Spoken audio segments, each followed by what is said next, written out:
Assalamualaikum warahmatullahi wabarakatuh. Innal hamdalillah nahmaduhu wa nasta'inuhu wa nastaghfiruh wa na'udzu billahi min shururi anfusina wa min sayyiati a'malina.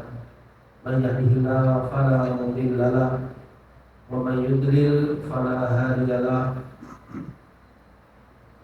Wa asyhadu an la ilaha illallah wahdahu la syarika lah wa asyhadu anna Muhammadan abduhu wa rasuluh. Allahumma shalli wa sallim ala nabiyyina Muhammad wa ala alihi wa sahbihi ajma'in, amma ba'd. Kaum muslimin dan muslimat jamaah salat subuh Masjid Al-Manar yang digunakan oleh Allah Subhanahu wa taala. Syukur alhamdulillah, di pagi hari ini kita kembali dipertemukan dalam kajian rutin 1 bulan sekali, yaitu setiap hari Ahad pekan ketiga pada subuh. Mudah-mudahan pertemuan kita diberikan kemudahan oleh Allah Subhanahu wa taala. Dan sebelumnya saya mohon maaf atas kelambatan beberapa menit. Insyaallah kita akan melanjutkan pembahasan dari kitab Ahkamul Janaiz, Muqtina wa Mawa'id wa Adab wa Hukum, yang karya Syekh Abdul Sa'id bin Ali bin Wahab Al-Qahtani. Di mana kitab ini sama sekalian salah satu di antara kitab yang baik dan bagus untuk sekalian untuk memberikan tambahan pemahaman kepada kita semua hal-hal yang berkaitan dengan jenazah, hal-hal yang berkaitan dengan masa-masa akhir kehidupan seorang hamba, persiapan menuju akhirat, dan juga keadaan ketika seseorang diuji dengan sakit. Di pertemuan yang lalu, alhamdulillah telah kita sampaikan beberapa hal yang berkaitan dengan adab-adab bagi orang yang sedang sakit. Ini kita akan lanjutkan ke bab berikutnya, yaitu adab-adab mengunjungi orang yang sedang sakit. Tapi berbeda. Yang sebelumnya adab bagi orang yang sakit, kalau sekarang adab yang mengunjungi orang sakit. Adab-adab ketika mengunjungi orang yang sedang sakit, ini bab lanjutannya.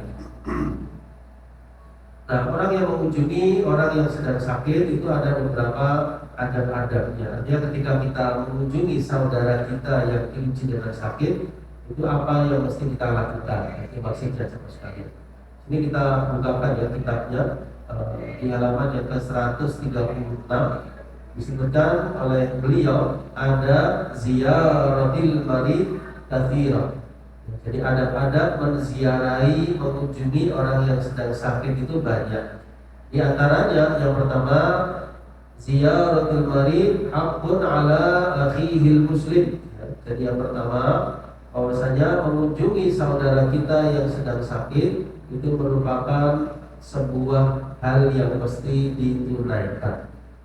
Ya, artinya ini satu hal, satu sikap yang mesti ditunaikan, apalagi kalau dia seorang muslim. Jadi kalau ada saudara kita sesama muslim sakit, ya, sama sekalian, dan kita ada kemudahan ya untuk mengunjunginya, menjenguknya, maka jenguklah, itu adalah hak saudara kita. Jadi antara keterangannya sama sekalian sebuah hadis dari sahabat Abu Hurairah radhiyallahu anhu, di mana Nabi sallallahu alaihi wasallam menyatakan hakul muslim 'alal muslim khamsun. Ada hak muslim atas muslim lainnya, itu ada 5. Yang pertama, raddus salam, menjawab salam. Saudara kita mengucap salam, kita menjawab salamnya. Yang kedua, iyadatul marid, mengunjungi orang yang sedang sakit. Artinya ketika saudara kita diuji dengan sakit, maka kita berkewajiban untuk menjenguknya. Yang ketiga, wattiba'ul janaiz, mengantarkan jenazahnya, dia seorang muslim. Wa ijabatul da'wah, memenuhi undangannya. Dan yang keempat, tasmidul abis, menjawab ketika dia bersin dan mengucap alhamdulillah, takbir, kita menjawab doanya tersebut. Ya, dalam riwayat yang lain ada 6, ya, ada tambahannya yaitu idza istansohaka fansah lahu. Ya, kalau saudaramu meminta nasihat maka nasihatilah dia. Baik. Dalam riwayat yang lain disebutkan dari sahabat Al-Bara bin Azib radhiyallahu anhu berkata, amarna Rasulullah sallallahu alaihi wasallam bisab'in. Ya, Nabi sallallahu alaihi wasallam memerintahkan kami 7 perkara. Di antaranya amarona bittiba'il janaiz. Ya, beliau memerintahkan kami untuk mengantarkan jenazah. Ya, mengantarkan di sini ya dimaknai menyolatkan, mengantarkannya sampai ke pemakaman. Sama nanti akan ada babnya tersendiri. Yang kedua, wa'iyadatil marid, ya. Wa'iyadatil marid, yang mengunjungi orang yang sedang sakit. Wa ijabatid da'i, menjawab, memenuhi ya undangan orang yang mengundang kita. Wa nasril maghlub, ya, menolong orang yang sedang dizalimi. Wa ibraril muqsid wa raddis salam, ya, termasuk juga adalah menjawab salam. Wa tasmidil atis, ya, menjawab atau mendoakan ya orang yang sedang bersin dan dia berdoa kepada Allah Subhanahu wa taala mengucap hamdalah. Sama demikian ya, ini ayat pertama ya, merupakan hak muslim yang mesti ditunaikan. Kemudian yang kedua, di antara hal yang merupakan adab ya, meniatkan untuk menunaikan hak saudaranya. Artinya ini kita lahirkan dalam jiwa kita. Tujuan kita menjenguknya itu meniatkan menunaikan hak saudara kita tersebut. Coba kita perhatikan ya, keterangan tentang hal ini Bapak sekalian di halaman yang ke-137. Wal husul ala thawabil adhim, ya. Jadi yanwi, dan dia niatkan menjenguk orang yang sedang sakit. Tujuannya al-qiyam bihaqqi akhihi, memenuhi hak saudaranya sesama muslim. Wal husul ala thawabil adhim, ya, mendapatkan pahala yang besar. Artinya dia niatkan untuk dapat pahala dengan mengunjungi saudaranya tersebut.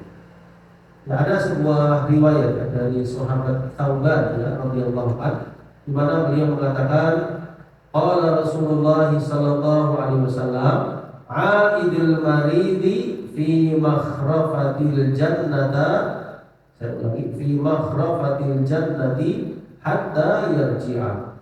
Jadi orang yang mengunjungi orang yang sedang sakit itu berada dalam makhrafah surga sampai dia kembali.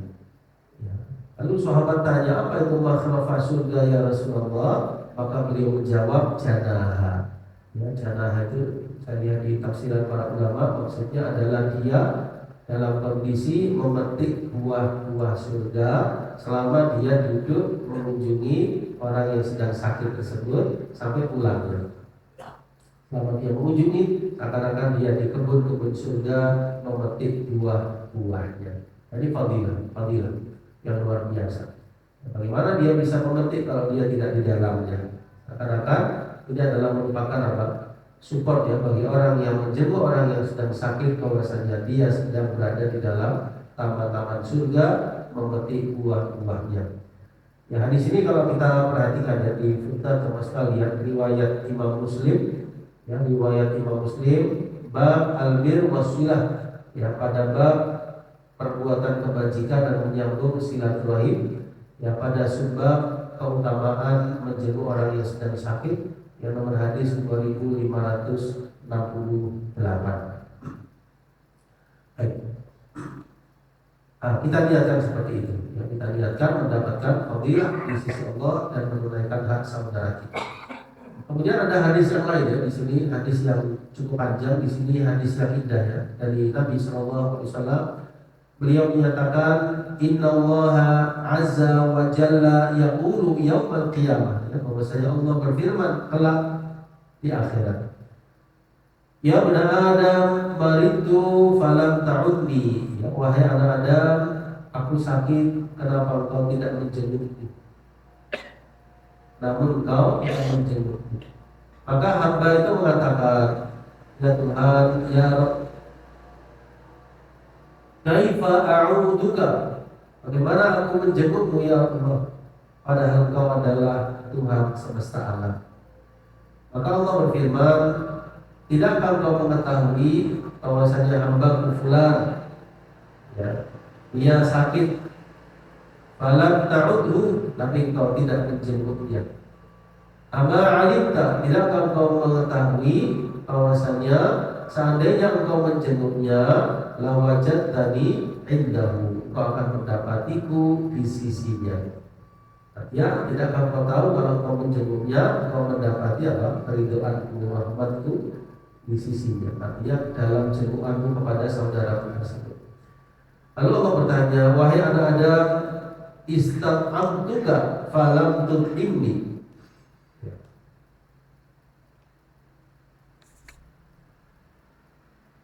Wahai anak Adam, aku sudah memberi makan kepadamu, tapi engkau tidak mau memberi makan kepadaku.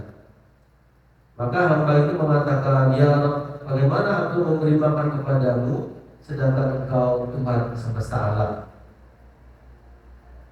Bisa konsentrasi ya? Bisa, suaranya baik. Baik. Maka hamba tersebut menjawab, saya ulangi, ya Rabb, kaifa at'amtuka, bagaimana aku memberi makan kepadamu padahal engkau Tuhan semesta alam. Maka Allah menjawab, ama alimta, tidakkah engkau mengetahui bahwasanya annahu istat'amaka abdi fulan falam tut'imhu. Ama alimta annahu istat'amaka abdi fulan falam tut'imhu. Ama alimta annaka law at'amtahu lawajadta dzalika indi. Ya, tidakkah engkau mengetahui annahu istat'amaka abdi fulan falam tut'imhu. Ya, tidakkah engkau mengetahui bahwasanya seandainya engkau memberi makan kepada fulan, engkau akan mendapati, ya, lawajadta dzalika indi, hal tersebut di sisi. Wahai anak Adam, istaqaituka, aku memberi minum kepadamu, tapi engkau tidak memberi minum kepadaku. Maka hamba itu menjawab, wahai Tuhan, ya Rabb, bagaimana aku memberi minum kepadamu sedangkan kau Tuhan semesta alam? Maka Allah menjawab, istaqaka abdi fulan, ya, hambaku ada yang meminta minum kepadamu. Falam tusqihi, tapi engkau tidak memberi minum kepadanya. Tidakkah engkau mengetahui seandainya engkau memberi minum kepadanya, engkau akan mendapati hal itu di sisi.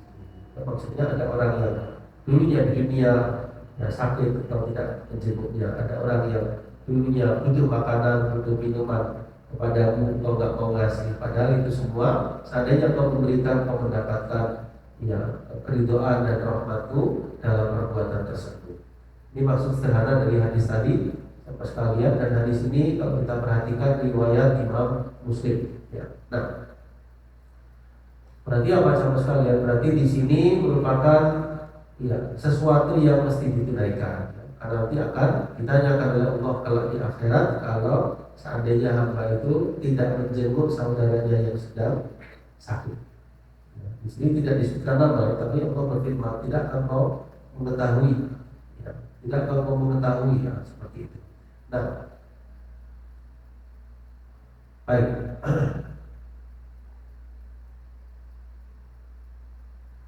Wajah Ali radhiyallahu an ila al-Hasan ya'uduhu fawajada 'indahu Aba Musa.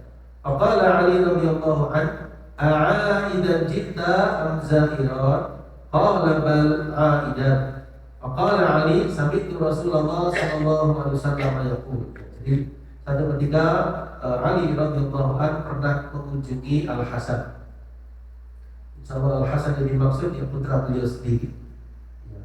Ketika itu Sayyidina Ali menjenguk Al Hasan. Tidak sakit apa tidak dijelaskan. Hanya mengunjungi ketika sakit. Nah di situ ada sahabat lain, yaitu Abu Musa Al Asy'ari radhiyallahu an. Lalu sahabat Ali tanya kepada Abu Musa, apakah engkau di sini itu mengunjungi orang yang sedang sakit, yaitu Al Hasan, ataukah engkau sedang zaid, ya, bertamu atau mengunjungi biasa? Mau menjenguk atau mengunjungi? Maka sahabat Abu Musa bilang, Allah al-'aidan, aku mengunjungi, aku menjenguk menjenguk orang yang sedang sakit.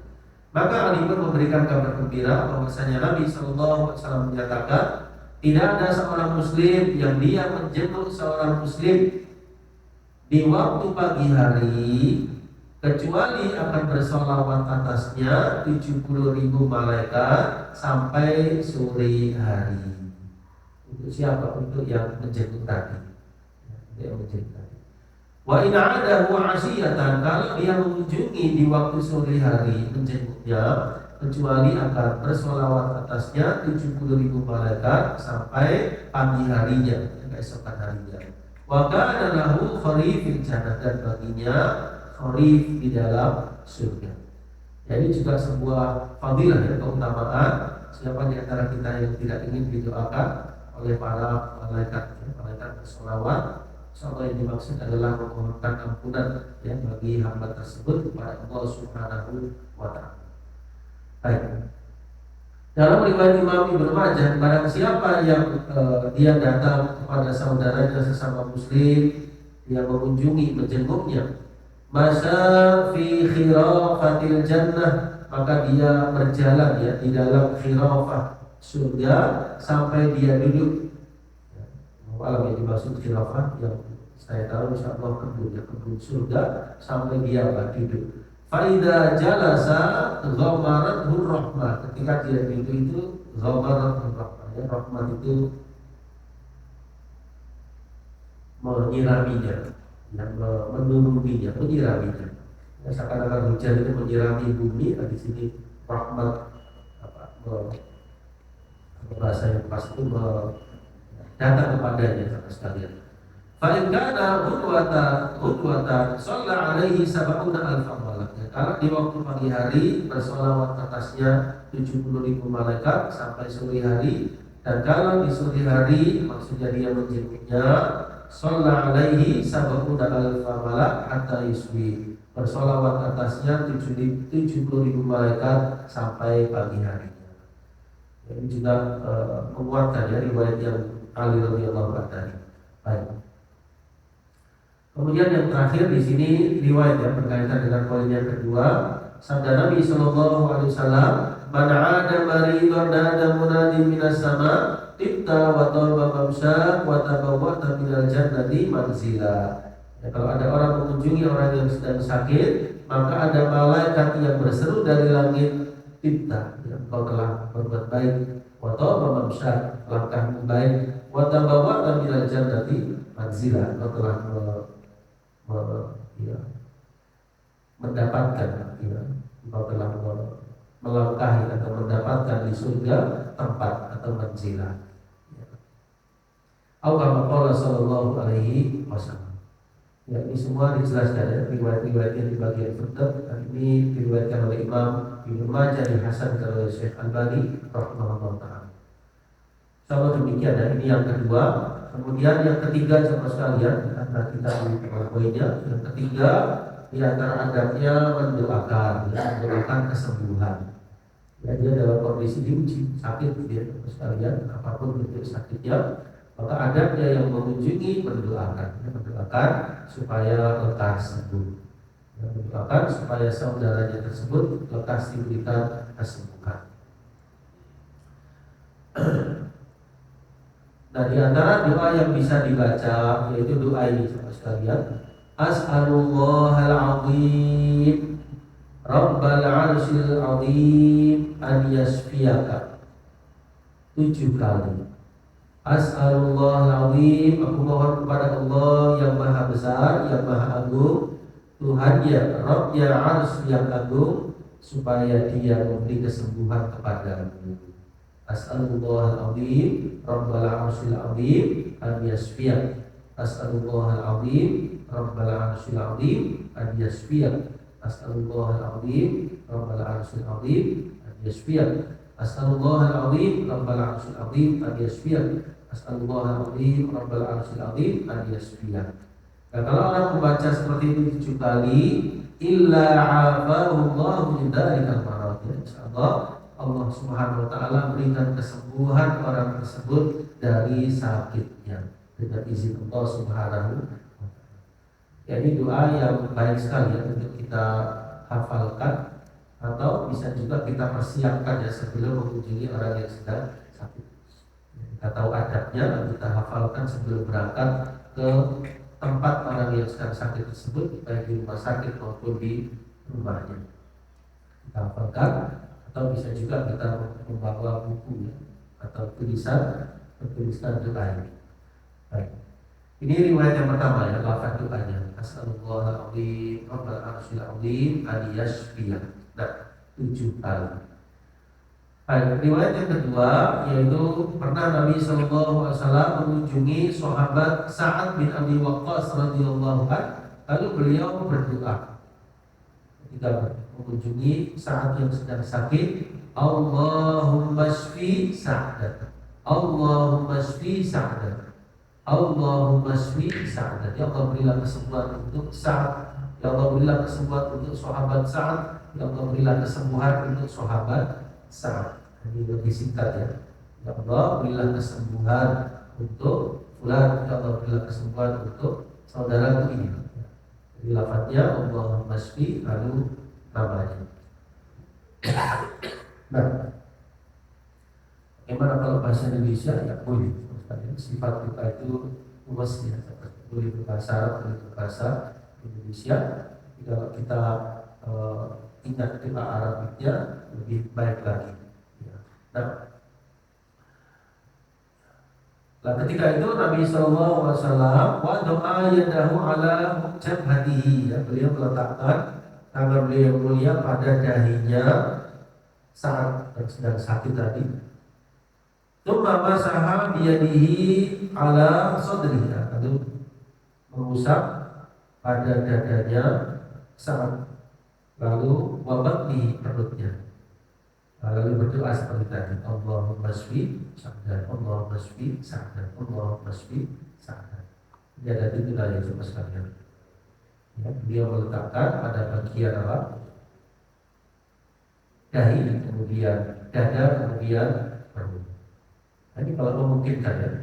Kalau tidak memungkinkan ya tidak mesti seperti itu. Misalnya anak kita sendiri misalnya diuji dengan sakit dan baik sekali meletakkan dahinya, dadanya atau memang seseorang tersebut kita sungkan melakukan hal itu ya tidak harus seperti itu. Tapi kalau memungkinkan seperti misalnya orang dekat kita, keluarga kita, bisa kita lakukan seperti itu. Baca doa tersebut 3 kali. Coba demikian ya sahabat sekalian. Kemudian dalam riwayat yang lain disebutkan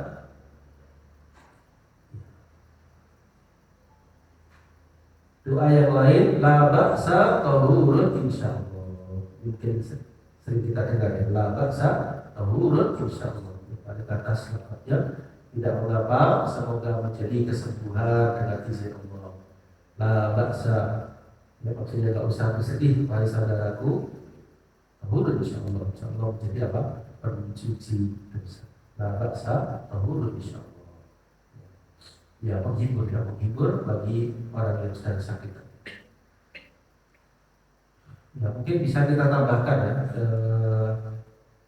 di antara bacaan lain itu kita bisa bacakan, tapi di sini tidak disebutkan ya. Bisa bacakan surat Al-Fatihah. Itu disebutkan dalam tafsir Imam Ibnu Katsir ya.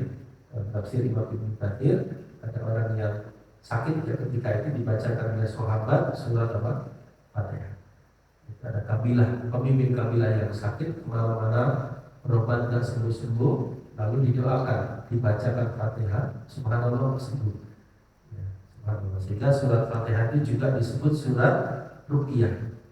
Surat Ruqyah. Di samping Fatihah disebut surat Al-Hamd, surat Sholat, surat Ruqyah. Yang bisa kita gunakan untuk kita bacakan. Ya, tidak ada salahnya kita bacakan Fatihah padanya. Bahkan baik sekali. Ini beberapa pilihan ya doa-doa yang bisa kita ucapkan. Bahasa Indonesia juga tidak mengapa, semoga lekas sembuh dan tidak mengapa, mudah-mudahan mengumpulkan kesalahan dan dosa satu hulu, insyaallah seperti itu. Atau kalimat-kalimat yang semisal. Kepingin persis seperti tadi ya, di antara yang sudah kita sebutkan. Sama demikian, yang lanjutannya sama sekalian, yang keempat di antara adabnya yaitu memotivasinya untuk bertaubat dan berhusnudzon kepada Allah Subhanahu wa taala. Ya, maksudnya saat menjenguk saudara kita tersebut, itu sekalian kita memberi motivasi untuk istighfar, bertaubat, untuk husnudzon kepada Allah Subhanahu wa taala. Apalagi kalau sakitnya itu sakit yang berat, ya. Berat.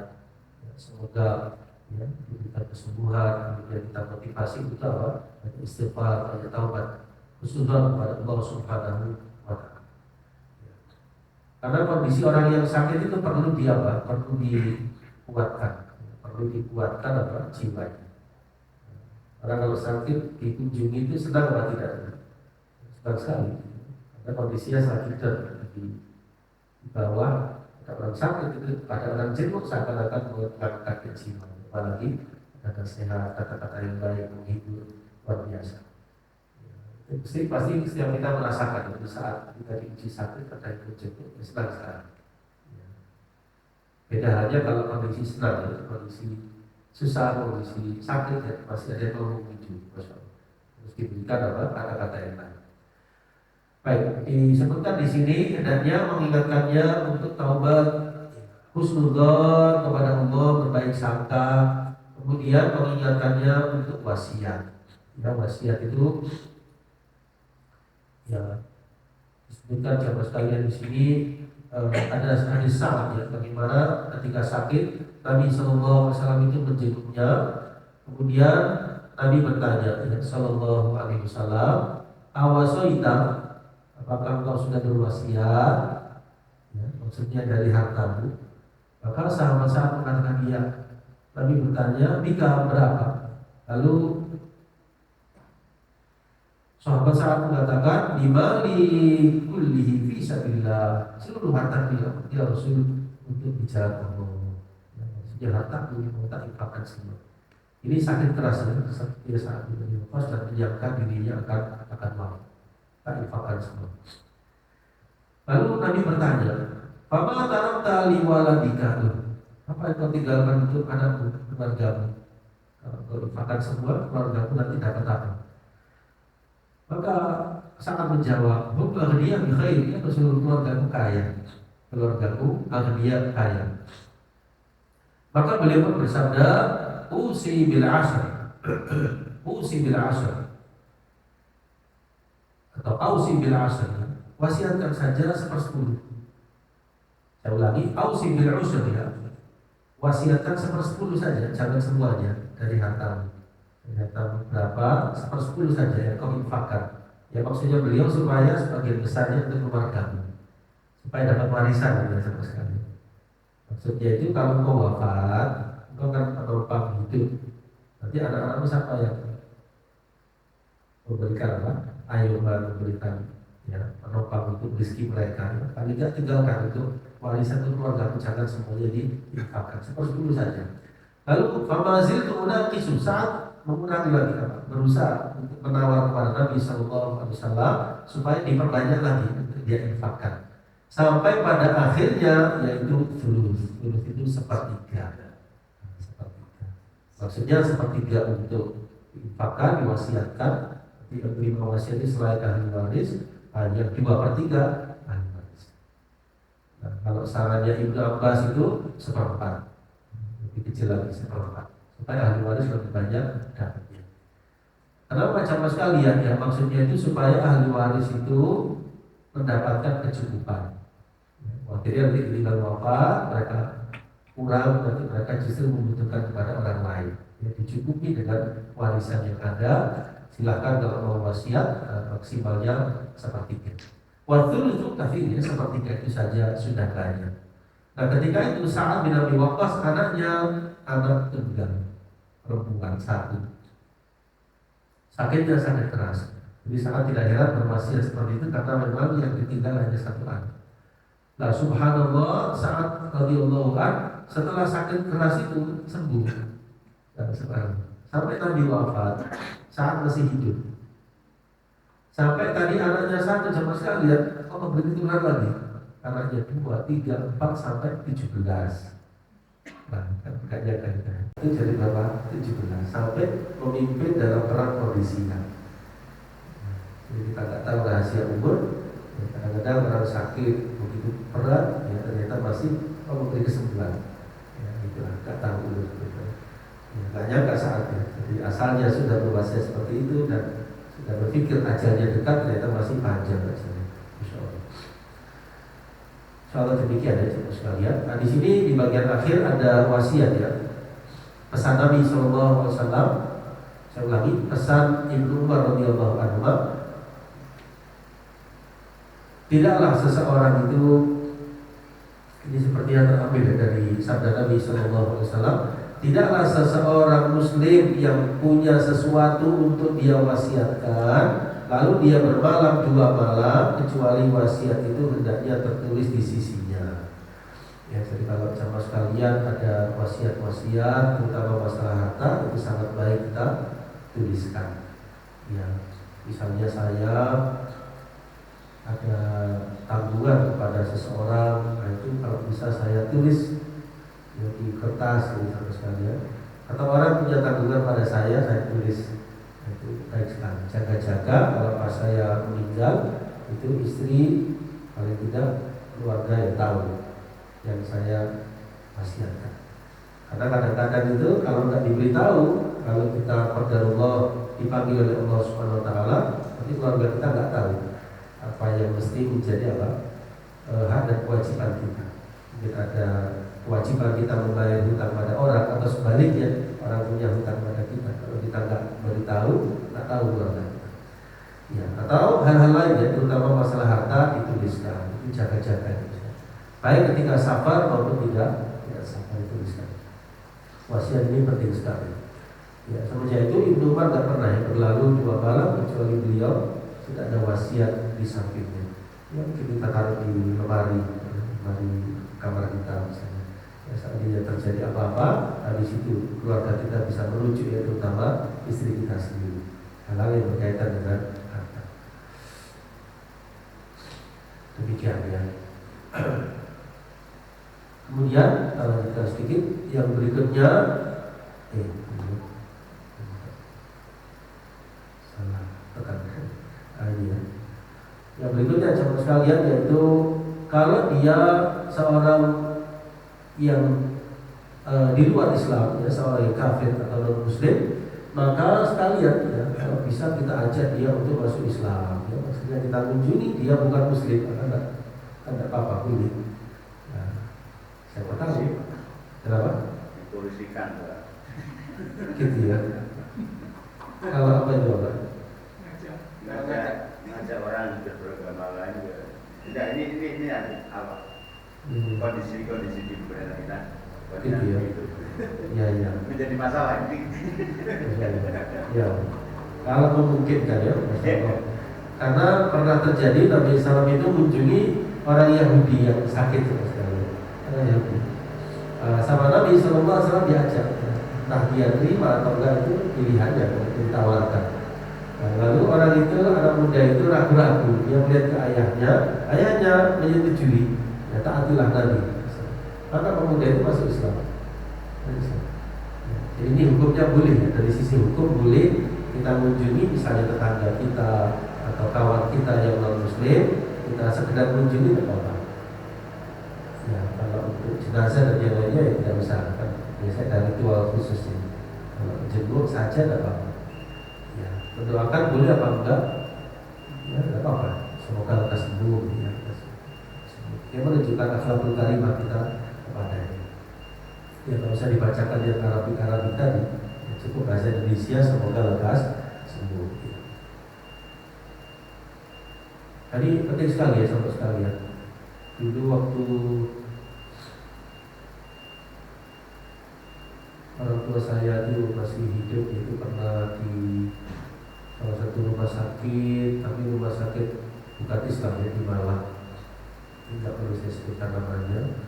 Nah, itu ternyata di sana itu ada program ini, ada program setiap pagi itu dari tokoh agama mereka itu apa? Nah, mengunjungi pasien.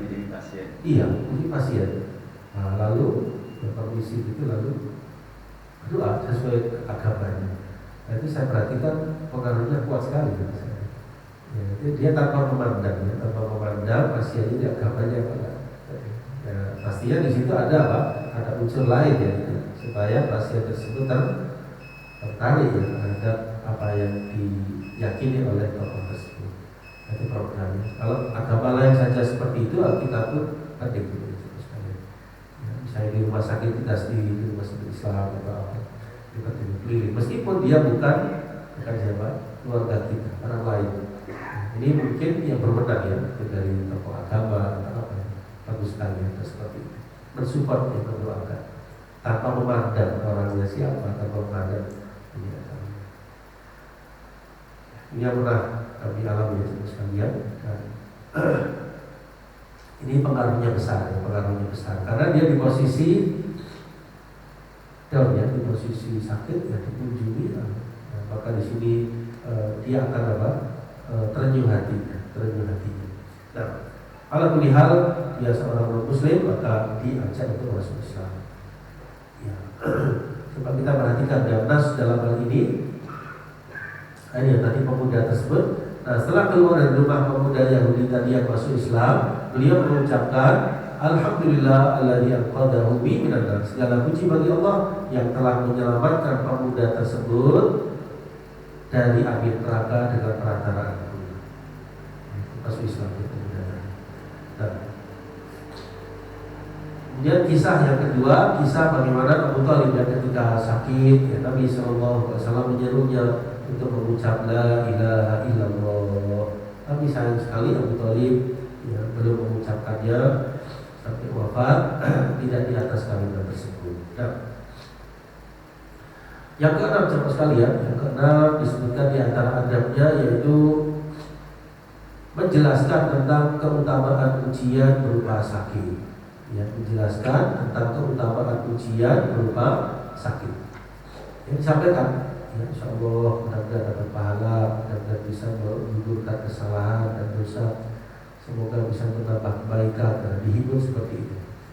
Ya, Nabi SAW pernah mengunjungi seseorang yang sedang sakit, ya, seorang sahabiyah, ya, Ummul Ala. Maka beliau bersabda, absyiri, bergembiralah engkau wahai Ummul Ala, karena sakitnya seorang muslim itu Allah hilangkan dengannya kesalahan-kesalahannya, sebagaimana api itu bisa menghilangkan ya, khabatan dzahab wal fiddah, ya, noda atau karat pada emas dan perak. Ya. Ya, artinya bisa menggugurkan apa kesalahan-kesalahannya dan juga hadis-hadis yang lain. Dengan demikian insya Allah orang yang sakit tersebut akan mendapatkan apa? Support dalam dirinya, bahwasanya sakitnya ada hikmat di baliknya. Insya Allah demikian. Yang terakhir dalam pertemuan ini Bapak sekalian, yang terakhir adalah kalau sudah dekat tanda-tanda ajalnya, begitu sudah tambah parah, jadi sudah dekat ajal, dibimbing untuk mengucap la ilaha illallah. Ucapkan la ilaha. Kalau nantinya misalnya sembuh ya alhamdulillah. Tapi kalau kan biasa orang yang melihat itu tahu tanda-tanda sini, maka dibimbing untuk mengucap kalimat tauhid la ilaha illallah. Ya, ini berdasarkan sebuah riwayat sahabat sekalian bahwasanya apabila kalian menghadiri orang yang sedang sakit atau mayit, maka ucapkanlah kebaikan karena para malaikat mengaminkan apa yang kalian ucapkan. Ya, juga didukung oleh hadis yang lain, laqinu ala mautakum la ilaha illallah. Talqinkanlah orang-orang yang mautakum akan wafat di antara kalian dengan mengucap kalimat la ilaha illallah. Ya, jaga-jaga khawatirnya dia wafat benar ya. Jadi sudah tanda-tanda ya, bisa kelihatan dari raut wajahnya. Maka di sini kita bimbing mengucap la ilaha illallah. Ini kalau masih sadar ya, kalau tidak sadar ya tidak memungkinkan. Ya, bibi saya itu di rumah sakit ya sudah tidak sadar ya. Tapi kalau memungkinkan masih sadar masih ya, dibimbing mengucap kalimat tersebut. Insyaallah demikian ya sahabat sekalian, kita cukupkan sampai di halaman 141 dari beberapa adab bagi orang yang mengunjungi orang yang sedang sakit. Ya, mudah-mudahan apa yang telah disampaikan ini bermanfaat. Semoga Allah menjaga kesehatan kita semua, memberikan kesembuhan pada siapapun yang sedang diuji dengan sakit, dan diberikan kemudahan bagi mereka untuk mendapatkan ketambahan, mendapatkan rasa husnuzon kepada Allah, diampuni maghfirah dosa-dosa maupun kesalahan mereka atau kita ketika diuji dengan sakit. Wallahu a'lam bishawab.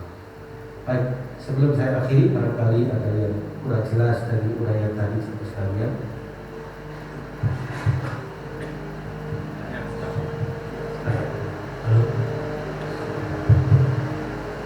Kalau kita mencari keluarga kita yang sedang sakit berat, tapi masih punya kesadaran, tentunya masih punya kewajiban untuk sholat. Bagaimana kita membimbingnya untuk misalkan wudhu atau tayamum dan mengingatkan sholatnya itu. Kemudian yang kedua tentang talqin itu, orang yang sudah meninggal di kuburan apakah masih bisa mendengar talqin orang yang sakit? Ya, kalau sedang sakit ya kita bimbing terus sekalian masalah sholatnya agar tidak terlalaikan ya, dengan apa yang dia bisa lakukan ya. Kalau memang dia bisa sholat ya, sambil berdiri ya, sholat seperti biasa ya, alhamdulillah. Kalau tidak memungkinkan dia kondisinya di tempat tidur ya, sholat sambil duduk pun juga tidak mengapa, sesuai dengan kemampuannya. Tidak bisa duduk, tidak bisa ini hanya berbaring ya, dengan berbaring dia lakukan sholat tersebut. Kalau misalnya dia bisa berwudu sendiri ya alhamdulillah. Kalau tidak ya kita mudahkan ya, kita hadirkan airnya dia bisa berwudu. Kalau nggak bisa gerak ya kita usapkan ke bagian-bagian anggota wudunya semudah yang dia bisa. Sama demikian. Kemudian yang kedua tentang talqin tadi, kalau menurut penafsiran para ulama, mau takum ditafsirkan orang-orang yang akan wafat ya, di antara kalian. Jadi artinya yang akan wafat itulah yang dibimbing untuk mengucap kalimat la ilaha illallah. Nah, kalau sudah wafat didoakan. Di antaranya Nabi SAW pernah setelah memakamkan seseorang sahabat, beliau bersabda, istaghfiru li akhikum, istaghfiru li akhikum, istaghfiru li akhikum, was'alul lahu tathbit fa innahu al-ana yus'al. Mohonkan ampun untuk saudara kalian, mohonkan ampun untuk saudara kalian, mohonkan ampun untuk saudara kalian, dan mohonlah untuk yang diberikan keteguhan karena dia akan ditanya. Yang maksudnya akan ada dua malaikat yang bertanya kepadanya 3 pertanyaan. Nah, seperti itu. Ya. Kalau bimbingan tadi itu sebelum wafatnya, supaya tujuannya dia bisa mengucap kalimat la ilaha illallah seperti itu. Tapi kalau sudah di kuburan itu nggak perlu ditakkin. Kalau mau dimakamkan kan seringkali mudin itu Ya. menuntut nanti kalau ditanya ini jawab ini. Ya, tidak ada keterangan seperti itu. Yang ada adalah kita memohonkan kepada Allah supaya beliaunya diberikan keteguhan dalam menjawab pertanyaan malaikat tersebut. Gitu. Karena alamnya sudah berbeda. Kita doakan mendapat maghfirah dan keteguhan dalam menjawab pertanyaan. Seperti itu. Sama demikian. Ya. Adapun mengajarinya seperti itu belum kita dapatkan ya, dalam riwayat-riwayat yang ada. Sementara kita berusaha untuk yang mencontoh yang apa yang dilakukan Nabi Sallallahu Alaihi Wasallam. Seperti itu. Jelas ini? Tambah Ustaz. Ini dari mana? Tambah. Jadi gini, kita akan menjadi orang sakit itu wajibat. Ini orangnya sudah tua dan memang ahli ibadah. Lalu sama keluarga ini apa bisa dibenarkan waktu katakan waktu sholat, karena dia sudah berusaha apa isinya hormat waktu gitu ya. Boleh nggak itu? Terima kasih saja. Hormat waktu untuk yang sakit itu bisa dianu gitu. Coba. Jadi kita ikut orang sakit itu ya. Orang itu memang ahli ibadah. Tapi kita dari keluarganya itu katakan karena sudah waktunya sholat dan misalnya hormat waktu untuk sholat. Yang sakit itu diharapkan hormat. Tapi orangnya sudah tidak bisa apa-apa itu. Ini pernah kami lihat 2 kali itu istilahnya hormat waktu. Orangnya bagaimana Pak keadaannya? Masih sadar dan yang sakit? Ya, sadar dan tidak, soalnya sudah 100 tahun lebih usianya itu. Jadi apakah ada istilahnya sholat hormat waktu gitu? Terima kasih. Ya.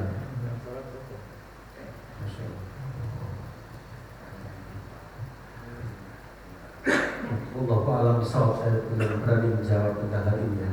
Tapi yang saya belum pernah tahu ya ada riwayat khusus ya tentang masalah hormat waktu ya, meskipun dalam pandangan lain ya saya pernah mendengar tentang hal tersebut. Tetapi sebetulnya kalau kita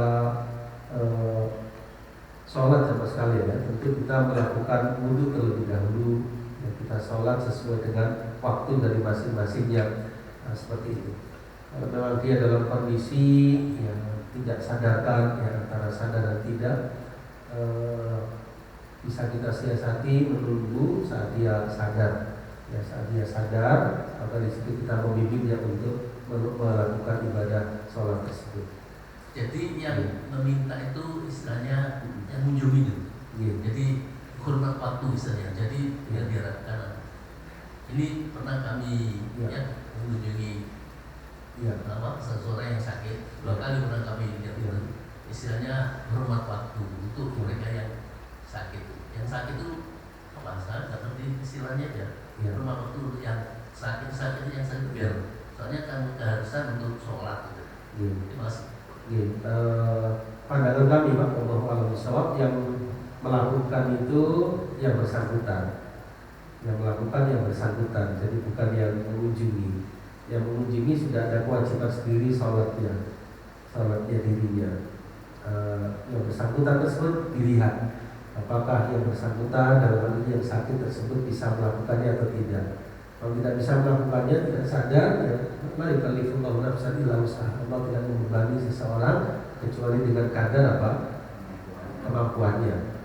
Kita lihat dia tidak sadar, ya kita nggak perlu mensolatkan dirinya, karena dalam kondisi apa belum memungkinkan untuk sholat. Kita sendiri sholat terhadap diri kita sendiri kalau waktunya sholat. Saya paham yang dimaksudkan hormati waktu, menghormati waktu ya. Kita sendiri yang sholat, yang mengunjungi ketika waktunya sholat. Misalnya kita menunggu pasien di rumah sakit, kita keluarganya misalnya waktunya sholat kan kita sholat dan keluarganya. Itu kan kita sudah menghormati waktu sholat tersebut, kita hanya sholat. Nah, adapun untuk menghormati orang tersebut supaya sholat, ini belum kami dapatkan hal tersebut. Kita lihat saja kondisinya. Kalau memang belum sadar, ya sudah. Tapi kalau sudah sadar, kita ingatkan untuk menunaikan sholatnya tersebut. Jadi belum saya dapatkan tentang mewakili orang tersebut untuk sholatnya. Demikian.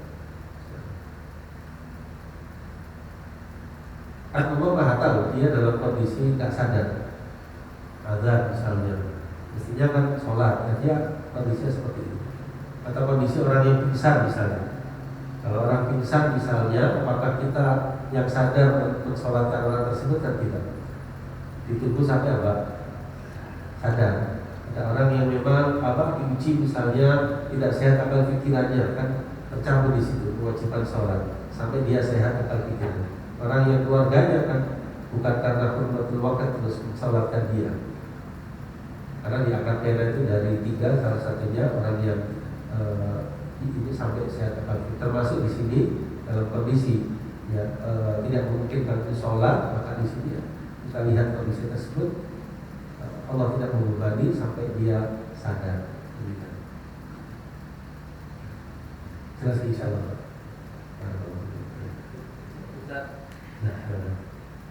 Ini apa itu mau mengunjungi orang sakit itu, tapi rumahnya itu tertutup, terus pagernya itu ada pagernya itu, jadi lapis-lapis gimana?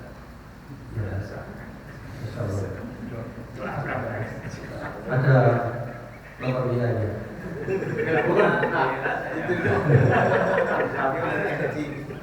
Nomor WA ini kan nembus pagar ya. Salah. Apa janjian dulu. Kalau memang nggak ditanggapi, nggak direspon ya sudah kita doakan aja semoga. Enggak, saya kadang-kadang kalau lewat itu kalau pintunya dibuka itu saya Ya. Saya juga agak bingung ya kalau ada pagar yang besar tertutup, bingung nyari brandnya di mana. Gitu. Ya kalau zaman sekarang dimudahkan ya dengan komunikasi alat gadget ini. Maka kalau kita tahu, kalau enggak ya tanya orang yang mengenalnya. Kalau kita tahu nomor WA-nya. Kalau segala cara enggak memungkinkan ya sudah kita doakan semoga ini. Ya, Masya Allah. Kalau Bapak mengenal, coba Bapak menanyakan nomor ini. Janjian ke rumah tersebut. Ya, demikian. sudah akrab kan. Tapi rumahnya itu pagar. Di WA ya. Iya, kalau kita kabarin dulu kan pasti dibuka kan ya. Pasti dibuka kan. Ya, kan kita nggak tahu ya, mungkin ada orang yang seperti itu karena lebih menjaga keamanan atau apa gitu ya. Sehingga kalau kita janjian terlebih dahulu, insya Allah akan di waktunya maupun harinya. Ya, pemilihan waktu juga perlu tepat ya untuk mengunjungi orang yang sedang sakit. Dan ketika mengunjungi kita tidak berlama-lama, ya, sebentar saja. Kecuali kalau diinginkan berlama-lama, ya, misalnya sahabat apa atau apa. Jadi kalau dulu orang yang sakit bilang begitu, kita berlama-lama tidak apa. Tapi kalau tidak, kita sekedar ya, saat yang sebentar sudah cukup.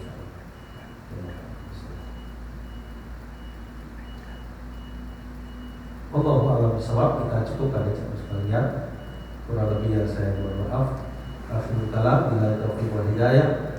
Sallallahu ala nabiyyina Muhammad wa ala alihi wa sahbihi ajma'in. Subhanakallahumma wa bihamdika asyhadu an la ilaha illa anta astaghfiruka